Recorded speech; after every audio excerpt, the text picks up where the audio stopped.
Carla may ipinagtapat kay Kalingap Rab, at Kuya Jomar may hindi mapapalagpas. Sino kaya ito? Yan ang atin nang malalaman mamaya mga Kalingap. Magandang araw sa inyong lahat mga Kalingap, sanay hindi nyo po makalimutan na mag-like sa video na ito. At paunawa tapusin muna ang kabuuhan ng video na ito mga Kalingap at para malaman ang nilalaman nito. At maraming salamat po mga Kalingap sa pagpatuloy na pagsuporta lalo na kay Kuya Val Santos Matubang at Kalingap Rab. Dahil sa kagandahan ni Carla ngayon mga Kalingap ay maraming nagbabalak na manligaw sa kanya mga Kalingap. At ito ang problema ngayon ni Kuya Jomar dahil sa may karibal siya sa kanyang panliligaw niya kay Carla mga Kalingap.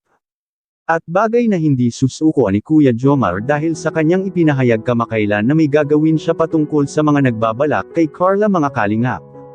At ito na nga ang sinasabi ng karamihang viewers na si Carla ay maganda at bata pa ito. At lalo pa ngayon na siya ay nag-aaral, siguradong marami talaga ang nagbabalak sa kanyang manliligaw doon sa kanyang paaralan. Kaya ang suggestion ng taga-suporta ng Jom Carl ay sana wag nang patatagalin ni Kuya Jomar na mapapasagot niya si Carla mga Kalingap at nang sa ganun ay masosolo na niya si Carla. Dahil sa ating kaalaman pa tungkol kay Carla mga Kalingap ay malapit na talagang sasagutin niya si Kuya Jomar. Kung hindi lang titigilan ni Kuya Jomar si Carla sa pagsuyo ay hindi na magtatagal ang dalawang tambalan na ito mga Kalingap at tiyak mauuwi na ang dalawa sa totohanan. Lalo pa at botong-boto ang tatay ni Carla kay Kuya Jomar. Ngunit makikita natin sa pagmumuka ni Carla ay hindi pa talaga ito handa sa mga ganitong bagay.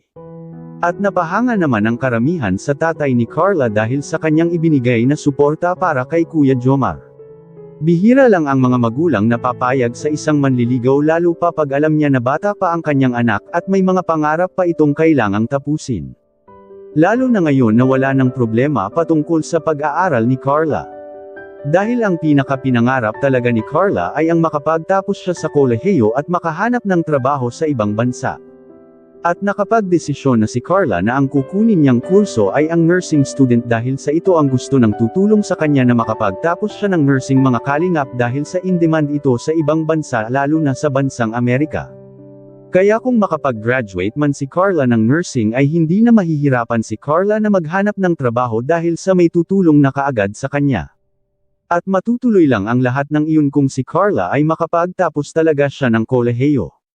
Ito rin ang pinakadahilan ni Carla kaya pinahihintay niya si Kuya Jomar dahil sa balak niyang papasok ng pagbo-boyfriend ay kapag nakapagtapos na siya sa kolehiyo.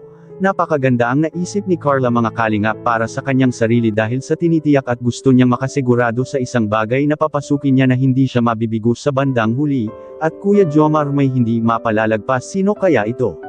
Makikita po natin sa video. So yun po ang mga damit na po to kay Carla.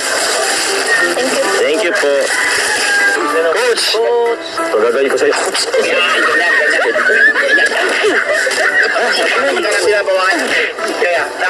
Alisin nyo na yan, alisin nyo.